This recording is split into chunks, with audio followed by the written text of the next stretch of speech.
안녕하세요. 저는 이명현이라고 합니다. 외계 지적 생명체 탐색을 하는 세티코리아의 대표를 맡고 있고요. 외계인들에게 메시지를 만들어서 보내는 국제조직인 메티 인터내셔널의 자문위원을 맡고 있습니다. 여러분들에게 소개를 하고 싶은 영화가 하나 있는데요. 1997년에 개봉된 콘택트라고 하는 영화입니다.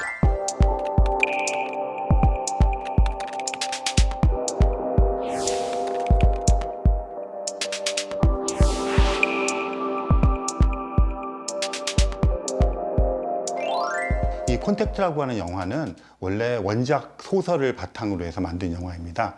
코스모스라고 하는 책으로 잘 알려진 천문학자 칼 세이건이 아마 1985년 무렵에 소설을 발표했는데요. 그 소설을 바탕으로 해서 영화가 만들어졌습니다. 이 콘택트라는 영화에서 몇 장면이 굉장히 인상이 남는데요. 우주를 향한 마음, 통로라고 하면 아마 눈일 것입니다.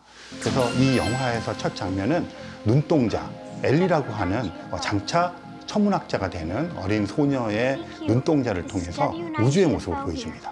저는 이 장면이 이 영화의 어쩌면 성패를 가늠했던 장면이라고 생각을 하는데요.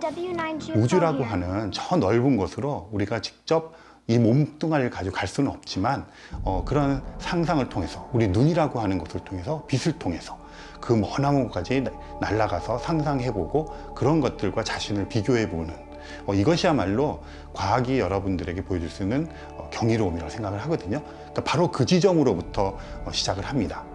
그래서 이 엘리라고 하는 이제 장차 천문학자가 되는 소녀는 그런 호기심과 경이로움을 바탕으로 세상에 대해서 질문을 하고 천문학자가 되고요. 특히 전파 망원경을 사용해서 우주를 관측하는 전파 천문학자가 됩니다. 그런데 지금 세티 프로젝트라고 부르는 외계 지적 생명체 탐색 프로젝트가 세계적으로 실행이 되고 있는데요. 그 방법론 중에서 가장 많이 쓰는 방법론이 전파 망원경을 사용하는 것입니다. 전파 망원경을 사용을 해서 외계인들이 보냈을지도 모르는 그런 인공적인 전파 신호. 예를 들자면 지구상에서 우리가 핸드폰을 쓰지 않습니까? 그럼 그 핸드폰이라고 하는 것은 사실은 자연에서 만들어진 신호가 아니라 우리가 과학기술 문명을 통해서 어떤 전파를 송출하는 기기를 만들었기 때문에 거기서 나오는 것이거든요. 이런 것들을 인공 전파 신호라고 부릅니다. 또 뭐가 있을까요? 텔레비전, 라디오 이런 게 다 포함이 되겠습니다.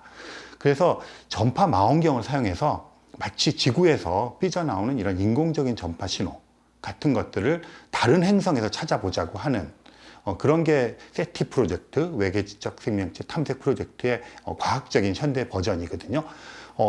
이 콘택트라는 영화에서는 바로 그 장면을 또 하이라이팅 시키고 있습니다. 천문학자 엘리가 미국의 뉴멕시코라고 하는 지역, 또 푸에르토리코라고 하는 지역에 있는 그 거대한 망원경, 전파 망원경을 사용해서 외계인들이 보냈을지도 모르는 인공적인 전파 신호를 탐색하는 과정이 나옵니다. 저 같은 전파 천문학자 입장에서는 정말 과학자들이 수행하고 있는 외계 지적 생명체 탐색의 모습을 정말 리얼하게 아주 잘 기록해 놓은 영화라고 생각합니다. 물론 영화적인 상상력 때문에 헤드폰을 끼고 외계인이 보냈을지도 모르는 전파 신호를 소리로 듣습니다. 사실 전파는 눈에 보이지 않잖아요. 핸드폰으로 우리가 소리를 들을 수 있는 것은 전파 신호를 받아서 우리가 소리를 들을 수 있는 가청 주파수로 변주시키기 때문입니다. 그래서 영화에서는 아무래도 직관적으로 소리를 듣는다고 하는 것을 강조해서 그렇게 했는데요. 실제로는 과학자들은 숫자를 봅니다. 그래프를 보거나 숫자를 보면서 그 신호를 포착을 하고 있습니다. 그리고 또 재밌는 게요. 헤드폰을 이렇게 들어서 어떤 분들은 과학적 오류다 이렇게 얘기하시는 분들이 있는데 실제로 세티 연구소라는 곳에서 그 세티 연구원 중에서 시각 장애인이 있었어요. 그분이 실제로 그분을 위해서 신호를 소리로 바꿔서 듣게 해주는 거죠. 그런 실제 일이 있었고요. 그분 오랫동안 활동을 하시다가 은퇴를 하셨어요. 그러니까 그 장면이 단지 어떤 패러디뿐 아니라 실제로 행해지고 있는 장면을 정말 잘 보여줬기 때문에 저는 이 콘택트라고 하는 영화야말로 과학자 입장에서는 자신들이 하고 있는 일을 굉장히 잘 표현한 것이라고 생각하고요. 그래서 거기도 장면을 보시면요. 외계로부터 오는 인공적인 전파 신호를 포착하는 장면이 나옵니다. 저는 이 장면이 굉장히 백미라고 생각하는데요.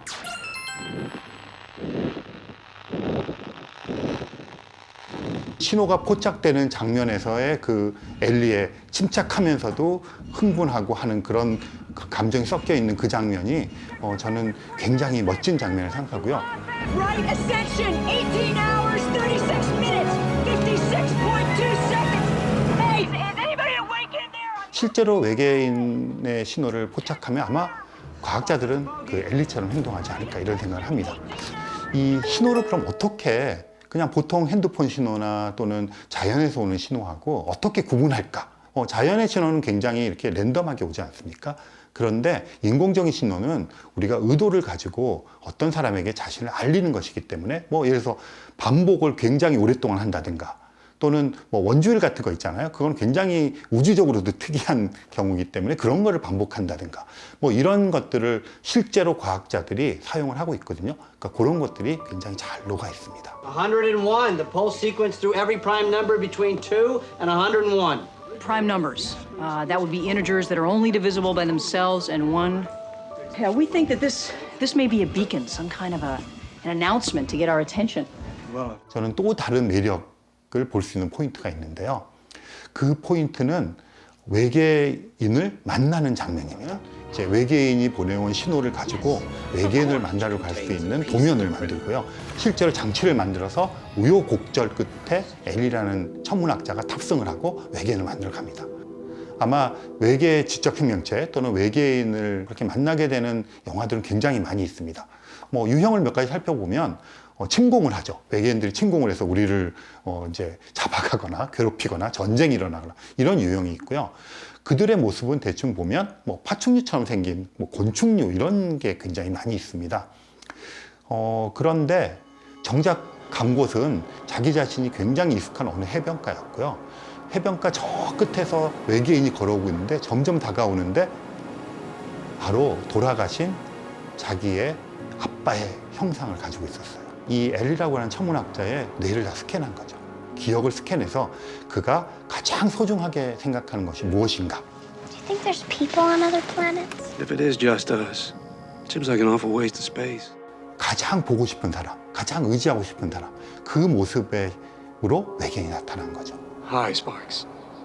그래서 그 외계인의 모습이 어떻게 생겼을까 했을 때 저는 이 장면이 우리들에게 굉장히 많은 상상력과 또 한편으로는 정말 현실적으로 그럴 수 있겠네라고 하는 생각을 가져다주는 명장면이라고 생각을 합니다.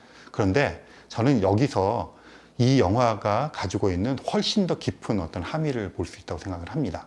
어떤 것이냐면요, 대화를 합니다. 궁금하게 말할 거 아니에요. 뭐 아빠에 대한 것도 물어보기도 하고 어떻게 만들었냐도 물어보고 여러 가지를 물어보는데 이 외계인, 아빠의 형상을 한 외계인이 말하는 것 중에 우리도 모릅니다라는 말이 있습니다. Travel here through that transit system that you built.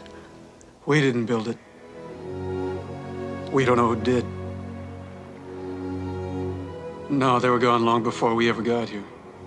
이 외계인이라 그러면 우리는 보통 전지전능한 것들을 많이 상정을 하잖아요. 근데 이 외계인은 우리는 그 기원에 대해서 알아보고 싶지만 한계가 있습니다. 그래서 이런 걸 여러분들에게 다 전달하는 것 뿐임이라고 얘기를 합니다. 칼 세이건이라고 하는 천문학자가 그런 말을 했어요. 여러 책에서 기술적 사춘기라는 말을 씁니다. 그러니까 우리는 지금 문명을 건설해서 영화도 만들고 어떤 유튜브도 하고 이렇게 하고 있지만 뭐 핵전쟁의 위험 같은 것도 있고 해서 이 과학기술 문명을 어떻게 사용할지 굉장히 불안정한 뭐 사춘기 소년 소녀에게 뭐 굉장히 그 위험한 기계를 맡겨놓은 그런 상황이라고 얘기를 합니다. 그리고 또 천의 고아라는 얘기를 해요. 우리가 여기 덩그라니 지금 이렇게 진화해서 이렇게 떨어져 있는데 우리의 기원에 대해 조금은 알고 있지만 정말 막막하지 않습니까? 그런 것들을 그 외계인이 다 잘 보여준 것 같아요. You feel so lost, so cut off, so alone. Only you're not. The only thing we've found that makes the emptiness bearable is each other. 어떻게 생각하면 너무 답답한 일이죠, 서로 간에. 하지만 그것을 통해서 우리는 우리의 답답함을 약간은 해소를 하고 우리가 앞으로 가야 될 길이 어디인가, 그렇게 하면서 결국은 우리 인간 자신에 대한 반추를 해보는 장면이라고 생각을 합니다. 그리고 우주 속에서 우리 인간의 자리매김. 그래서 이 콘택트라는 영화는 못 본 사람은 있지만 한 번 본 사람은 없다. 한 번 보면 보고 또 보고 하고 그 다음에 원작 소설을 찾아 읽게 되는, 그 말은 아무래도 세월이 흘렀지만 지금 이 시점에서도 공감할 수 있는 것이 많을 거라고 생각을 합니다. 꼭 한번 보시기를 강력하게 추천합니다.